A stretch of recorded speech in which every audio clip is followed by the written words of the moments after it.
You can now send in pictures or videos of innovations or projects being worked on by you or someone you know. All you need to do is download the Channels TV mobile app, launch and tap the menu on the top left, click on the IWitness section. You'd see a camera feature both at the top right and bottom right. Click on any. You'd see an option to either take a picture, record a video, or upload from your gallery. Select what you want to upload, give a description, add a report title, and in this case, Tech Trends/My Innovation. Add your name, and you can also include a number for a follow-up. Agree to the terms and submit your report. You can also share via our social media handles showing on the screen using the hashtag #MyInnovationOnTechTrends.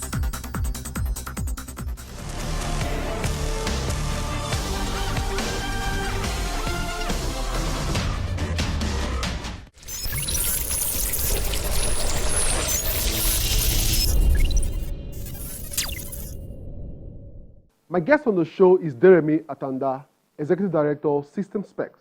We discussed a number of national issues and what role technology can play in solving them. Enjoy the chat.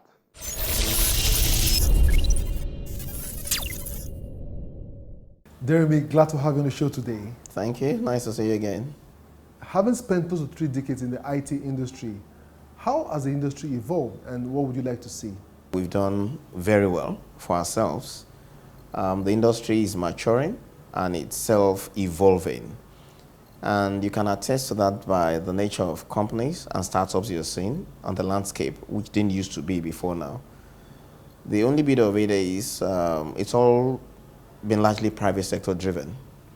And so talking about the dimensions of our success, it would have been nicer if government had been at the forefront of promoting this, more on the platform of national policy. But everything put together, you are able to hear more of Nigerians doing spectacular feats in the IT space, more of Nigerian companies attracting interest from global entities, more of Nigerian solutions adopted beyond our own borders. And so everything put together, I think we've done well, but we still have huge potentials to do better. There are a number of national broad issues I'd like us to talk about, starting with the ICT local content law. How are Nigerians taking advantage of that law? Well, I think if I'm also going to speak to that, it's within the environment of policy in Nigeria that we've seemed to have so many policies that are well-intentioned, but probably not being optimized. And in this instance, it even has to do about Nigerians taking advantage of opportunities that have been provided for them. That law, by the way, the Logic Act, has been in place since 2010. And it clearly spells out the opportunities for Nigerians, the deepening of goods, services, and human resources involvement in the oil and gas industry. But it does not look like we're making the best of it yet. And that's within the purview of the Nigerian Content Development Management Board, NCDMB, who I'm aware has put in place a National Content Consultative Forum, NCCF, that encourages local players. By local players, the act is very clear. Any organization in Nigeria with 51% controlling interest by Nigerians regarded as a Nigerian company. And they're supposed to be given certain privileges. And at the back of that also is the Nigerian Content Development Fund, which makes funds available to Nigerian companies in the oil and gas sector to be able to do business in there. And if you're to look at the ICT component, it clearly states how much each organization in the oil and gas industry is supposed to commit to local content spend on Nigerian companies. So that presents a lot of opportunities, and I think that's something we need to look at more closely. Do you think we have enough robust policies to deal with some of the very advanced technology that is spreading across the world and that is catching up here gradually? In terms of policies, I would not say we are bereft of policies.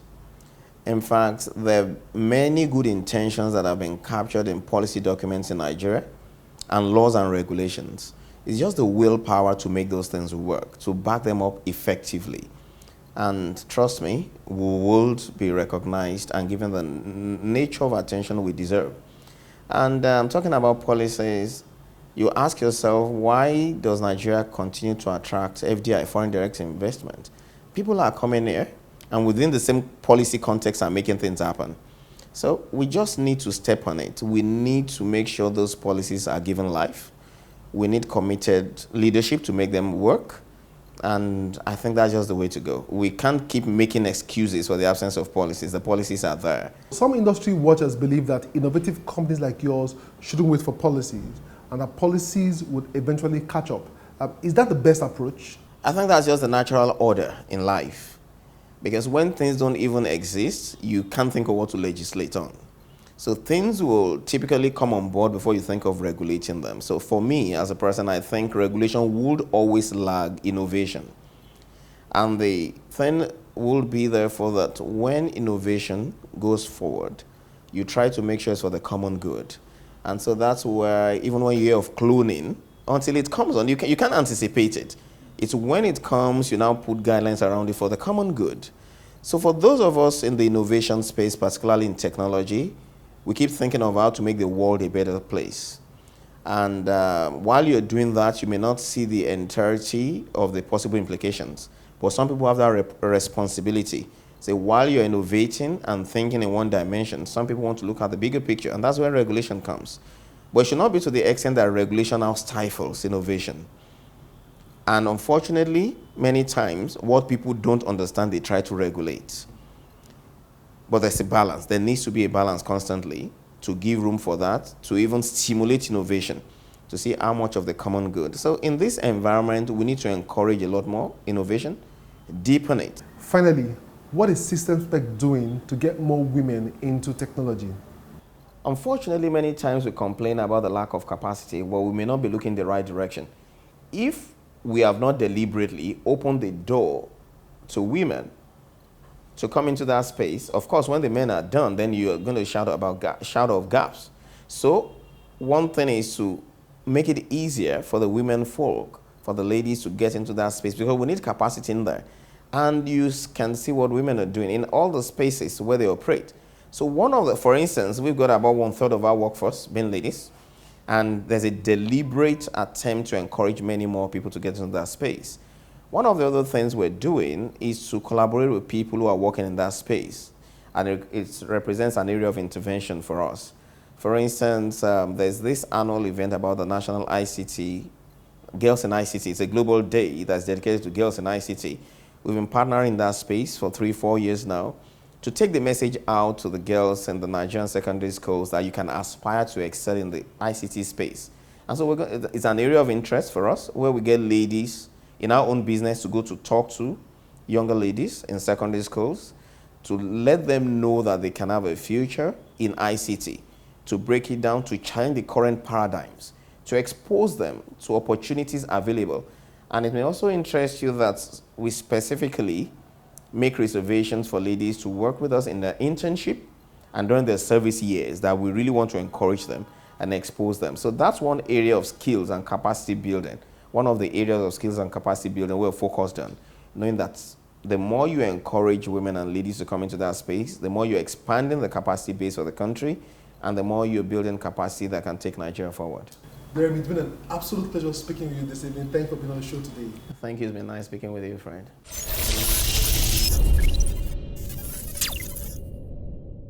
My guest has been Jeremy Atanda, Executive Director of System Spec, who believes that Nigeria has adequate policies, but what may be lacking is our ability to follow through. The TSA experience has proven beyond reasonable doubt that Nigerians can indeed develop technological solutions that can solve complex problems. An interesting aspect of a country such as ours is that yes, there are challenges, but so are the opportunities. It is up to every startup founder out there to find the problem and seek ways of turning that into an enterprise. It's a wrap on this edition of the show, but the conversation continues online. Join us on social media. Remember, you can watch these and the entire show on the channel's TV YouTube account or by checking out cfablog.ng. For Tech Trends, I'm Chukwemeka Agbata.